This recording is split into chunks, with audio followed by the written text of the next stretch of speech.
या एक डायपोल को दूसरे डायपोल्स के लिए डाउनवर्ड डायरेक्शन को हम कैसा वेक्टर जिसका जो टेल है। हेलो स्टूडेंट्स, तो कैसे आप सब लोग? आई होप आप सब लोग ठीक होंगे।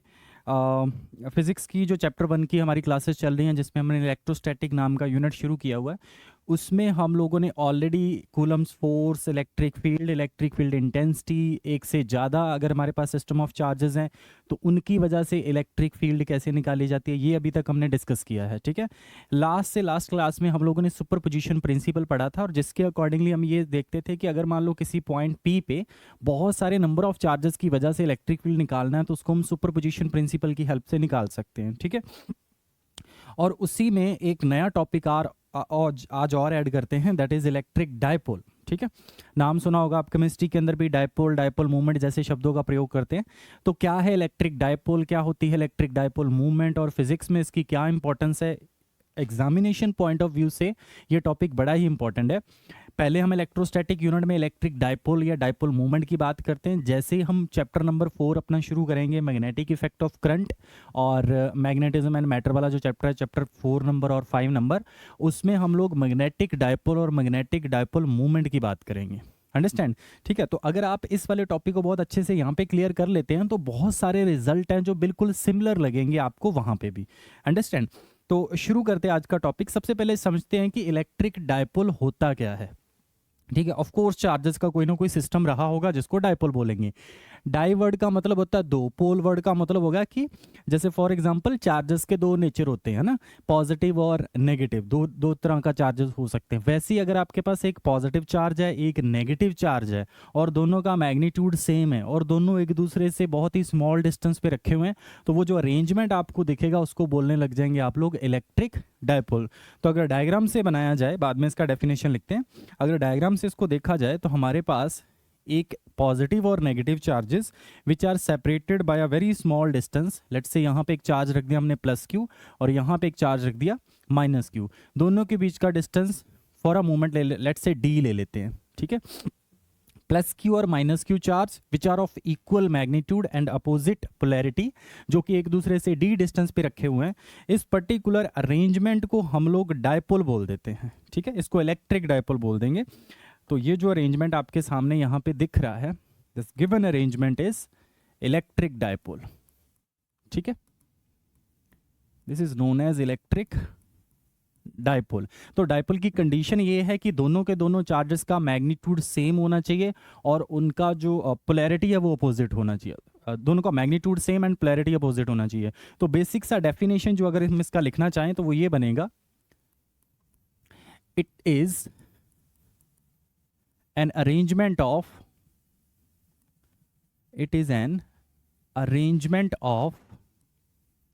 two equal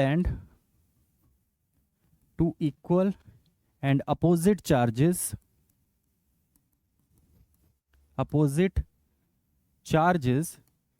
separated by a very small distance,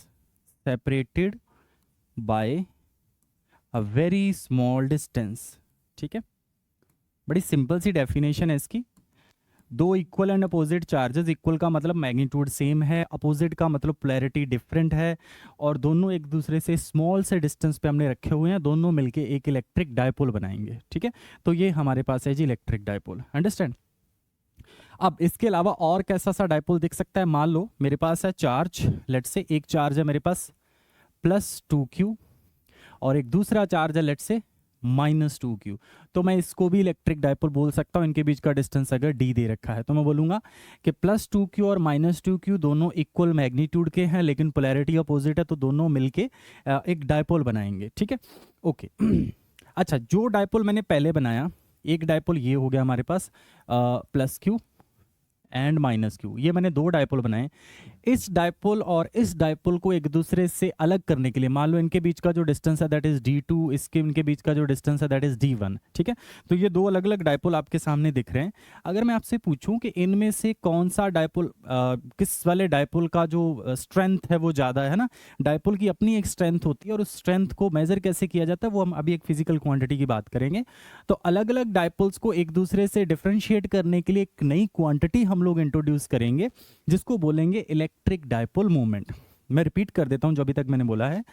शुरू में मैंने आते ही इलेक्ट्रिक डायपोल को इंट्रोड्यूस किया कि इलेक्ट्रिक डायपोल होता क्या है। दो equal and opposite charges which are separated by a very small distance is known as the arrangement is known as electric dipole. ठीक है, फिर आपके पास बहुत सारे डायपोल अगर रखे हुए हैं तो उनमें से किस डायपोल की कितनी स्ट्रेंथ है, या एक डायपोल को दूसरे डायपोल से अगर हमें स्ट्रेंथ वाइज डिफरेंशिएट करना है तो उसके लिए एक नई फिजिकल क्वांटिटी हम लोग यहाँ पे इंट्रोड्यूस करेंगे जिसका नाम है इलेक्ट्रिक डायपोल मूवमेंट, जो ये बताएगी कि ये वाला डायपोल ज़्यादा स्ट्रॉन्ग है या फिर ये वाला डायपोल ज़्यादा स्ट्रॉन्ग है। तो ऑब्वियसली आंसर आपका हो सकता है कि इसके पास चार्जेस ज़्यादा हैं, क्योंकि उसके पास अगर चार्ज Q है तो इसके पास चार्ज 2Q है, तो दिखने में ये वाला डायपोल ज़्यादा स्ट्रॉन्ग लग रहा है, लेकिन एक्चुअली ये डिपेंड करता है दोनों के बीच में डिस्टेंस पे भी। तो एक नई क्वांटिटी इंट्रोड्यूस करते हैं जिसको बोलेंगे इलेक्ट्रिक डायपोल मूवमेंट, जो एक्चुअली डायपोल की स्ट्रेंथ के बारे में बताएगी। ठीक है, ठीक है, तो मैं यहाँ पे ये चीज़ इनपुट दे देता हूँ कि डायपोल्स की स्ट्रेंथ बताने के लिए the strength of dipoles, the strength of dipole can be determined using dipole moment, या बाय डायपोल मूवमेंट लिखना चाहते हैं हम लोग, determined by electric dipole movement. Electric dipole movement ये अपनी नोटबुक में आप अच्छे से नोट कर लेंगे, इंपॉर्टेंट पैरामीटर है इलेक्ट्रिक डायपोल मूवमेंट। ठीक है, आपके पास मल्टीपल डायपोल रखे हुए हैं, आपको किसी ने बोला कि बताइए इनमें से सबसे ज़्यादा स्ट्रॉन्ग डायपोल कौन सा है, तो आप किस वाले डायपोल को सबसे ज़्यादा स्ट्रॉन्ग बोलेंगे? जिसका इलेक्ट्रिक डायपोल मूवमेंट सबसे ज़्यादा होगा। आई रिपीट, किस वाले डायपोल को सबसे ज़्यादा स्ट्रॉन्ग बोलेंगे? जिसका इलेक्ट्रिक डायपोल मूवमेंट सबसे ज़्यादा स्ट्रॉन्ग होगा। तो पहले ये सीखते हैं कि इलेक्ट्रिक डायपोल मूवमेंट निकालते कैसे, कैसे कैलकुलेट करते हैं। आपको एक डायपोल अगर दे दिया जाए तो उसका डायपोल मूवमेंट कैलकुलेट कैसे किया जाता है। ठीक है, तो इलेक्ट्रिक डायपोल तो एक अरेंजमेंट है, आपको जैसे एक plus Q minus Q charge रखा हुआ दिखा एक दूसरे से at a very small distance, आपने उसको इलेक्ट्रिक डायपोल बोल दिया। लेकिन अगर पूछे इसकी स्ट्रेंथ बताइए, कितना ताकतवर है ये डायपोल, तो उस चीज को मेजर करने का तरीका है इलेक्ट्रिक डायपोल मूवमेंट। तो आगे बढ़ते हैं, नई क्वांटिटी इंट्रोड्यूस कर रहे हैं, ये एक फिजिकल क्वांटिटी। इलेक्ट्रिक डायपोल तो एक अरेंजमेंट है, लेकिन उस डायपोल की स्ट्रेंथ वो एक नई फिजिकल क्वांटिटी यहाँ पे लेके आ रहे हैं जिसको बोलते हैं इलेक्ट्रिक डायपोल मूवमेंट। क्या होती है इलेक्ट्रिक डायपोल मूवमेंट? वही वाला डायपोल दोबारा कंसीडर करते हैं जो सिंपलेस्ट डायपोल हमारे पास हो सकता है। ये है जी हमारे पास एक प्लस क्यू चार्ज और यहाँ है जी मेरे पास एक माइनस क्यू चार्ज। दोनों के बीच, दोनों चार्जेस के बीच का जो डिस्टेंस है, let's assume that distance to be D. ठीक है, डी उस डिस्टेंस को ले लेते हैं, और ये जो अरेंजमेंट आपको दिख रहा है इसको हमने अभी आपको बताया कि इसको बोला जाता है इलेक्ट्रिक डायपोल। ठीक है, ये जो बॉक्स के अंदर मैंने बंद कर दिया, this is known as electric dipole. ठीक है, अब इस डायपोल की स्ट्रेंथ कौन बताएगा? Electric dipole movement. ठीक है, क्या होती है इलेक्ट्रिक डायपोल मूवमेंट? पहले मैं उसका बेसिक सा डेफिनेशन बता देता हूँ। वैसे आपको पता है डायपोल मूवमेंट अगर जिसकी ज़्यादा होगी उसकी स्ट्रेंथ ज़्यादा होगी, लेकिन हाँ उसको कैलकुलेट कैसे कैसे करेंगे, उसका एक बेसिक सा डेफिनेशन लिखते हैं, फिर उसी से उसका एक मैथमेटिकल स्ट्रक्चर बन जाएगा जिससे हम कैलकुलेट भी कर पाएंगे कि किसी डायपोल का डायपोल मूवमेंट कितना होता है। ठीक है, तो थोड़ा ध्यान से नोटिस करते रहेंगे कि किसी डायपोल की डायपोल मूवमेंट क्या होती है। The electric dipole movement, the electric dipole moment of electric dipole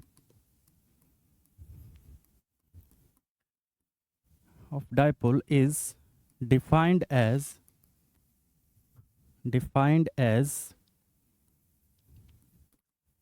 the product of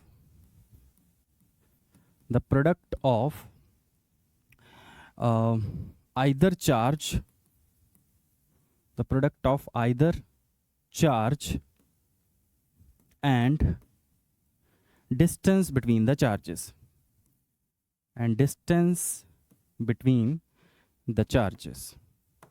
ठीक है, ओके अच्छा, यहाँ पे इलेक्ट्रिक डायपोल मूवमेंट की बात करी जा रही है तो मैं यहाँ पे और क्लियर कर देता हूँ। The magnitude of the electric dipole movement, the magnitude of electric dipole movement of an electric dipole is defined as the product of either charge. अच्छा, दोनों चार्जेस में से जब भी चार्ज कंसीडर करोगे तो उसका सिर्फ मैग्नीट्यूड कंसीडर करना है, क्योंकि आप डायपोल मूवमेंट का सिर्फ मैग्नीट्यूड यहाँ पे मेंशन आउट कर रहे हो। ठीक है, तो आगे बढ़ते हैं, इस डायपोल मूवमेंट को लिखने का तरीका सीखते हैं। मैंने अभी बता दिया कि दोनों में से कोई भी एक चार्ज पकड़ लीजिए और उसको दोनों चार्जेस के बीच का जो डिस्टेंस है उससे मल्टीप्लाई कर दीजिए। ठीक है, तो हमारे पास आ जाएगा डायपोल मूवमेंट। अच्छा, डायपोल मूवमेंट को पी से लिखते हैं, स्मॉल पी से लिखते हैं, वेक्टर क्वांटिटी है ये, लेकिन हम इसका फॉर द मोमेंट इसका सिर्फ मैग्नीट्यूड लिख रहे हैं। मैग्नीट्यूड क्या आ जाएगा, दोनों में से कोई भी एक चार्ज ले लीजिए, या magnitude of either charge, magnitude of either charge, क्योंकि एक चार्ज नेगेटिव है दूसरा चार्ज पॉजिटिव है, multiplied by distance between the charges, और दोनों चार्जेस के बीच का डिस्टेंस। तो डायपोल मोमेंट का बेसिकली मैग्नीट्यूड हमारे पास आ जाएगा दोनों में से कोई भी चार्ज Q इनटू D। ठीक है, तो ये हमारे पास डायपोल मोमेंट का मैग्नीट्यूड आ गया। तो एक नई फिजिकल क्वांटिटी हमने यहाँ पे इंट्रोड्यूस करी है इलेक्ट्रोस्टैटिक वाले यूनिट में, जिसको डायपोल मोमेंट बोल रहे हैं। क्या होती है, डायपोल में से किसी भी एक चार्ज को पकड़ लीजिए और दोनों के बीच के डिस्टेंस से उसको मल्टीप्लाई कर दीजिए। ठीक है, अब यहाँ से नई क्वांटिटी जैसे हमने इंट्रोड्यूस करी है, एक बार ये भी बता देते हैं कि इसके एसआई यूनिट क्या है, इसका डायमेंशनल फार्मूला क्या है, और साफ साफ दिख रहा है कि भैया ये वेक्टर क्वांटिटी है, तो इसका डायरेक्शन किस तरफ होगा, है ना। तो सबसे पहले लिखते हैं इसके SI unit of P is, क्या हो जाएंगे एसआई यूनिट इसके, चार्ज के होते हैं जी कूलम, डिस्टेंस के मीटर, तो एसआई यूनिट हो जाएंगे इसके कूलम मीटर। ठीक है, ओके, आगे डायमेंशनल फार्मूला लिखते हैं इसका, डायमेंशनल फार्मूला लिखते हैं इसका। तो डायमेंशनल फार्मूला इसका हो जाएगा जी हमारे पास, चार्ज का आपको पता A इंटू टी यानी A1 T1, और डिस्टेंस का साथ में L1 हो जाएगा, तो आपके पास आ जाएगा L1 T1 और A1। ठीक है, ये इसका डायमेंशनल फार्मूला हो जाएगा। और जैसा मैंने बताया कि डायपोल मूवमेंट एक वेक्टर क्वांटिटी है, तो अगर ये वेक्टर क्वांटिटी है तो इसका डायरेक्शन किस तरफ होगा। तो जब भी आप डायपोल बनाएंगे, जैसे फॉर एग्जांपल मान लो मेरे पास ये एक माइनस क्यू चार्ज है और ये एक प्लस क्यू चार्ज है। ठीक है, एक डायपोल बन गया, इसकी एक डायपोल मूवमेंट है, डायपोल मूवमेंट का मैग्नीट्यूड इस फॉर्मूले से आएगा, लेकिन डायपोल मूवमेंट का डायरेक्शन किस तरफ आएगा, dipole movement always directed from negative charge to positive charge. ठीक है, तो negative charge minus Q, positive charge plus Q, तो डायपोल मूवमेंट का डायरेक्शन हमेशा इस तरफ रहेगा, जिसको लिखेंगे P vector, always directed from negative charge to positive charge. ठीक है, so it is always directed from negative to positive charge. ठीक है, हमेशा नेगेटिव चार्ज से पॉजिटिव चार्ज की तरफ डायरेक्टेड रहेगी, अंडरस्टैंड।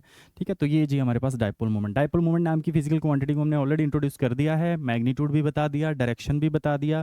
अब थोड़े से सवाल इस पे कर लेते हैं कि आपको मान लो दो चार्जेस का एक सिस्टम दिया है और आपसे पूछा जाए कि बताइए इन दोनों चार्जेस का डायपोल मोमेंट क्या है, मैग्नीट्यूड में भी और उसका डायरेक्शन भी बताइए। ठीक है, तो सबसे सिंपलेस्ट क्वेश्चन से शुरू करते हैं। Find the dipole moment of dipole moment of a given charge distribution,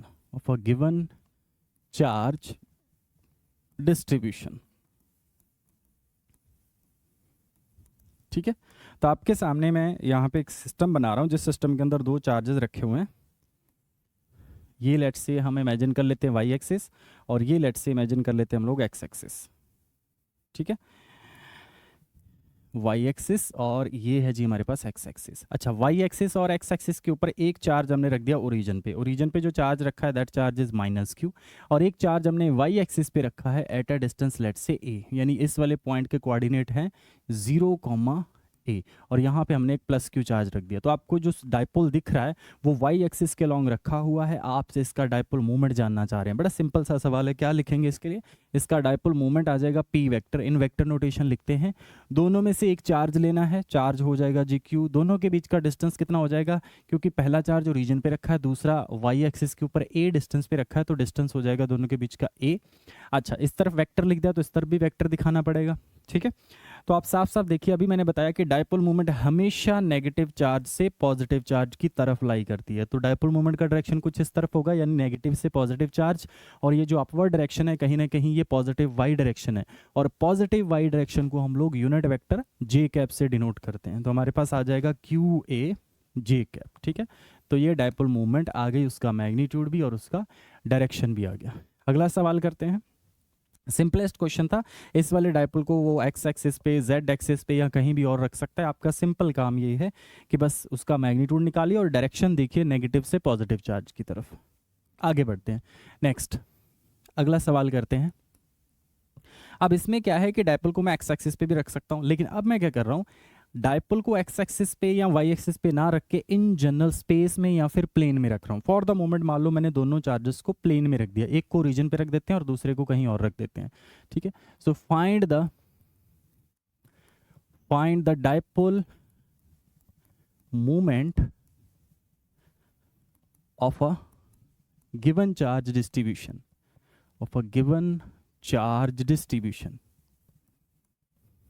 आपके सामने एक गिवन चार्ज डिस्ट्रीब्यूशन है, आप उसका डायपोल मोमेंट बताएंगे कितना है।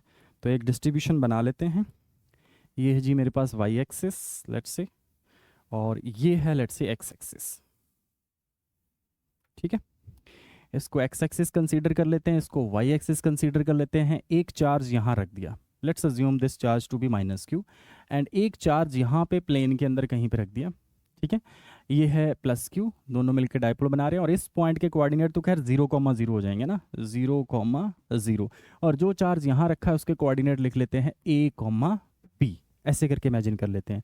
और हम लोग इस डायपोल का मैग्नीट्यूड भी बताना चाहते हैं और इसका डायपोल मूवमेंट का डायरेक्शन भी बताना चाहते हैं। तो जब भी इस तरीके का सवाल है, आपका काम ये है माइनस क्यू से प्लस क्यू चार्ज की तरफ एक सीधी लाइन खींचे। ठीक है, तो आपके पास ये एक वेक्टर बन जाएगा, है ना। जहां पे माइनस क्यू चार्ज रखा है वो उस वेक्टर का टेल होगा, और जहां पे प्लस क्यू चार्ज रखा है वो उस वेक्टर का हेड होगा। तो अगर किसी वेक्टर की टेल पता है और हेड पता है तो उस वेक्टर को वेक्टर नोटेशन में लिखा जा सकता है, और बड़ा इजीली लिखा जा सकता है। कैसे लिखा जाएगा देखिए ज़रा, जैसे फॉर एग्जांपल मान लो ये जो वेक्टर है, इस वेक्टर को let's say for the moment में लिख देता हूँ आर वेक्टर। तो आर वेक्टर आपके पास क्या हो जाएगा, देखिए ज़रा, आर वेक्टर आपके पास हो जाएगा जो फाइनल जो यहाँ पे हेड होता है उसका एक्स कोऑर्डिनेट -0, यानी कि जहाँ पे टेल है उसका X coordinate into Y cap, plus फिर वाई कोऑर्डिनेट लिखा जाता है हेड वाला, और फिर टेल वाला वाई कोऑर्डिनेट लिखा जाता है इंटू जे कैप। तो ये मेरे पास आ गया जी आर वेक्टर। ठीक है, अच्छा ये जो आर वेक्टर आया है उसको थोड़ा सा और सिंप्लीफाइड फॉर्म में लिखता हूँ, ये हमारे पास आ जाएगा ए i cap plus B into J cap. Okay, ये जो आर वेक्टर है इसका जो मैग्नीट्यूड है वो दोनों चार्जेस के बीच का डिस्टेंस है, और इसकी जो डायरेक्शन है वो डायपोल मूवमेंट की डायरेक्शन है। तो जब भी आपको डायपोल मूवमेंट लिखना है इस पर्टिकुलर चार्ज डिस्ट्रीब्यूशन का, आप लिखेंगे ऐसी वाली, जब भी मेरे पास चार्ज डिस्ट्रीब्यूशन आएगी जबकि चार्जेस प्लेन में या स्पेस के अंदर रखे हो सकते हैं, ऐसा भी हो सकता है कि दो चार्जेस स्पेस में रखें, तब भी हम आर वेक्टर को कुछ इस फॉर्म में लिख सकते हैं।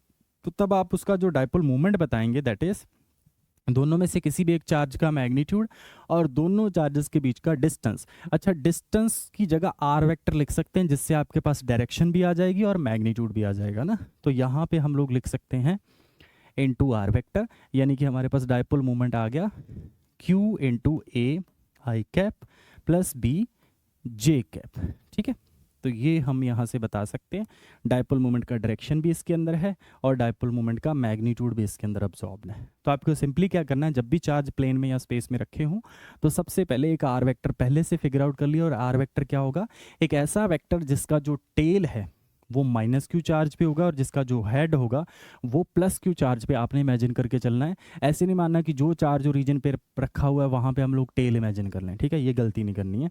आप बस ऐसे करके सोचना है कि जहाँ माइनस क्यू है वो टेल है और जहाँ प्लस क्यू है वो हेड है। ठीक है, इसी पे बेस्ड एक और क्वेश्चन करते हैं। नया question, find the dipole movement of a two charges of a system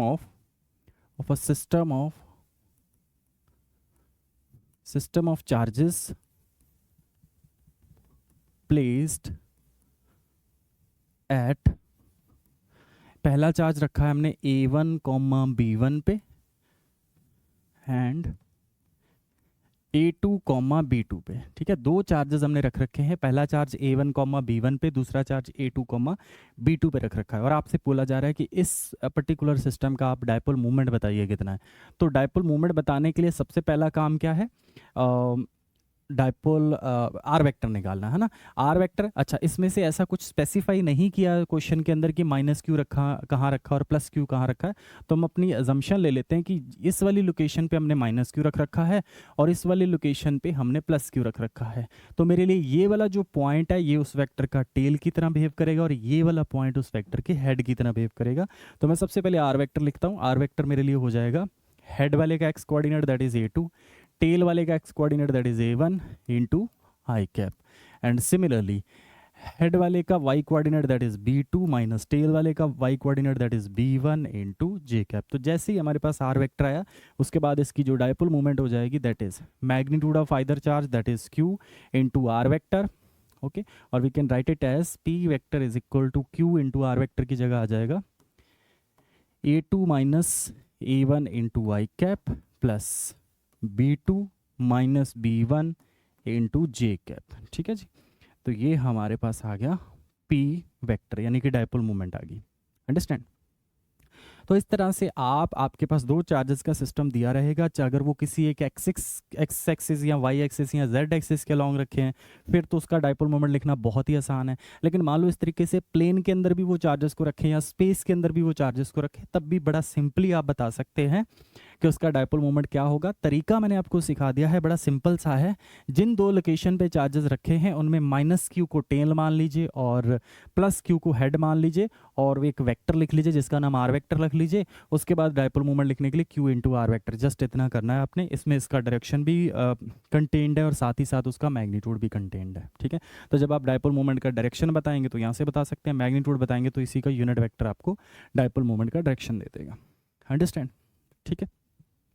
चलिए आगे बढ़ते हैं। एक सिंगल डायपोल का डायपोल मोमेंट फाइंड करना तो बड़ा इजी है, हमने सीख लिया है कैसे निकालेंगे।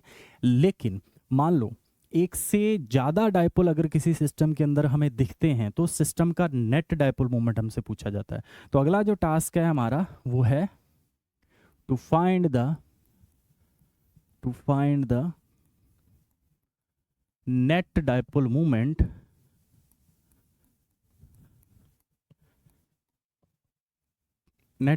मोमेंट ऑफ अ सिस्टम, ठीक है।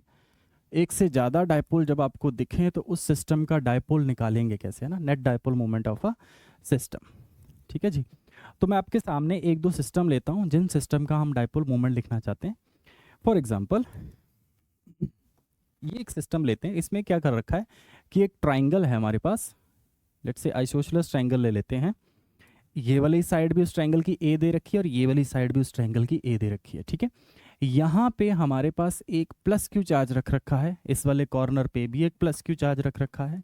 अच्छा यहाँ पे इस वाली जगह पे जो चार्ज रख रखा है वो -2q चार्ज रख रखा है। तो -2q इंडिविजुअली ना तो इसके साथ डायपोल बना रहा है ना इसके साथ डायपोल बना रहा है, लेकिन अगर उस -2q को हम ब्रेक करके -q कॉमा -q लिख दें, ऐसे तो लिख सकते हैं, तो उसमें से एक -q इसके साथ डायपोल बना रहा है और एक -q इसके साथ डायपोल बना रहा है। तो हमें एक्चुअली इस गिवन कॉन्फ़िगरेशन के अंदर दो डायपोल दिखने लग गए, है ना।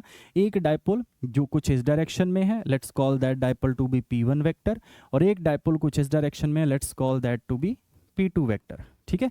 मैंने डायरेक्शन इस तरीके से स्पेसिफाई कर ली क्योंकि अभी हमने बोला था कि किसी भी डायपोल का जो डायपोल मूवमेंट होता है वो हमेशा नेगेटिव चार्ज से पॉजिटिव चार्ज की तरफ होता है।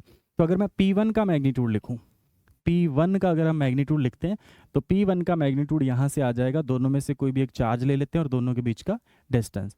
P2 का अगर मैं मैग्नीट्यूड लिखूं, P2 का मैग्नीट्यूड लिखेंगे तो वो भी क्या आ जाएगा Q इंटू ए।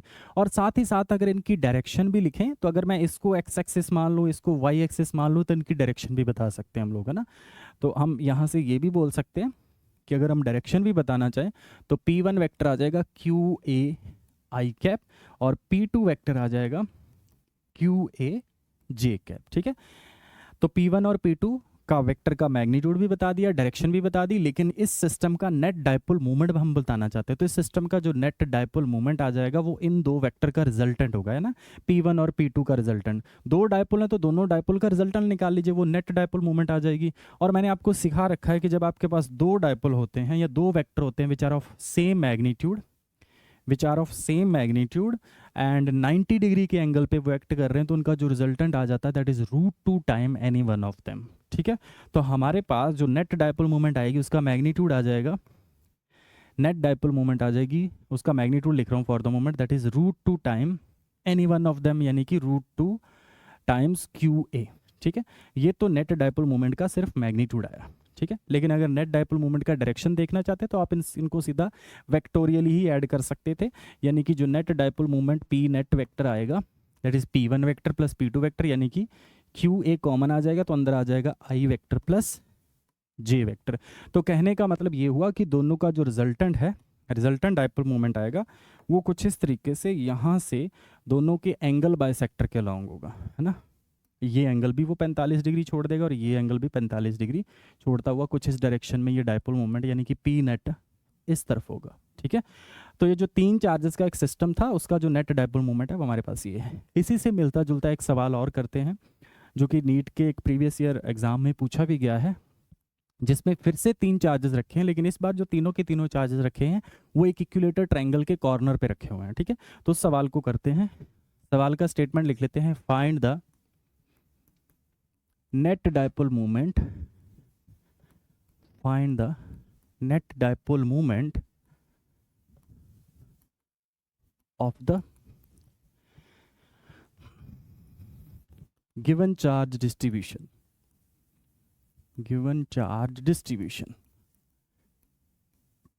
आपके सामने गिवन चार्ज डिस्ट्रीब्यूशन है, आपने उसका नेट डायपोल मोमेंट निकालना है। तो जो तीन चार्जेस रखे हुए हैं इस बार तीनों के तीनों चार्जेस किसी इक्विलेटरल ट्रायंगल के कॉर्नर्स पे रखे हुए हैं लाइक दिस। यहाँ पे एक चार्ज रख देते हैं, let's say -2q।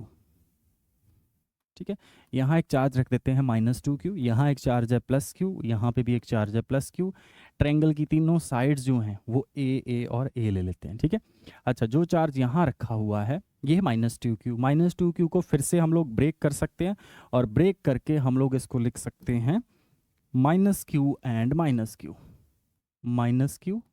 And -q। तो इसमें से एक -q इसके साथ डायपोल बना लेगा और दूसरा -q उस वाले के साथ डायपोल बना लेगा। तो यहाँ से हमारे पास एक डायपोल मोमेंट, एक डायपोल कुछ इस तरफ होगा, एक डायपोल कुछ इस तरफ होगा। इस वाले की डायपोल मोमेंट को P1 वेक्टर बोल देते हैं, इसकी डायपोल मोमेंट को P2 वेक्टर बोल देते हैं। दोनों के बीच का एंगल भी हमें साफ साफ दिख गया, कितना है 60 डिग्री। ठीक है, तो पहला वाला जो डायपोल है उसकी डायपोल मोमेंट हमारे पास आ जाएगी, उसका अगर मैं मैग्नीट्यूड लिखूं तो वो आ जाएगा जी हमारे पास Q × A। दूसरे वाले का भी अगर डायपोल मोमेंट लिखूं तो वो भी आ जाएगा जी हमारे पास Q × A। ठीक है, दोनों के दोनों डायपोल के बीच का एंगल हमें साफ साफ दिख रहा है, कितना 60 डिग्री। तो अगर हमसे पूछा जाता है कि रिजल्टेंट डायपोल मोमेंट निकालिए, तो रिजल्टेंट डायपोल मोमेंट दो वेक्टर इक्वल मैग्नीट्यूड के एंगल 60 डिग्री है, तो जो रिजल्टेंट डायपोल मोमेंट आएगा वो √3 time any one of them हो जाएगा। तो जो नेट डायपोल मोमेंट हमारे पास आएगा, नेट डायपोल मोमेंट आ जाएगा जी √3 time any one of them that is QA। ठीक है, ये हमारे पास नेट डायपोल मोमेंट आ गया। और अगर हमसे को पूछे कि नेट डायपोल मोमेंट का डायरेक्शन बताइए, तो दो वेक्टर इक्वल मैग्नीट्यूड के अगर होते हैं तो उनका जो रिजल्टेंट होता है वो उन्हीं का एंगल बाइसेक्टर के अलॉन्ग जाता है ना। तो जो रिजल्टेंट होगा वो कुछ इस डायरेक्शन में होगा, वर्टिकली डाउनवर्ड, ऐसे करके इनका रिजल्टेंट डायपोल मोमेंट होगा P नेट वेक्टर। ठीक है, अगर हम वर्टिकली डाउनवर्ड डायरेक्शन को हम लोग y एक्सिस बोलना शुरू कर दें तो हम यहाँ पे लिख सकते हैं -j कैप। ठीक है, नेट डायपोल मोमेंट किस तरफ आ रही है, -j कैप के लॉन्ग, जिसका मैग्नीट्यूड आ गया √3 time QA × -j cap. Understand? ठीक है, तो इस तरीके से हमने देखा, हमने दो सिस्टम कंसीडर किए जिसमें एक से ज़्यादा डायपोल थे ना। तो एक से ज़्यादा डायपोल है तो उनका जो डायपोल मोमेंट है कुछ इस तरीके से, इंडिविजुअल डायपोल को अलग अलग ट्रीट करके फिर उनके बीच का एंगल फिगर आउट करके फिर हम लोग फाइनली बता सकते हैं कि उसका डायपोल मोमेंट क्या आएगा। अंडरस्टैंड? चलिए नेक्स्ट आगे बढ़ते हैं, एक सवाल और करते हैं। एक और सिस्टम आपके सामने है, इसमें भी आपने फिगर आउट करना है कि गिवन सिस्टम का डायपोल मोमेंट कितना है। ठीक है, find the net dipole moment find the net dipole moment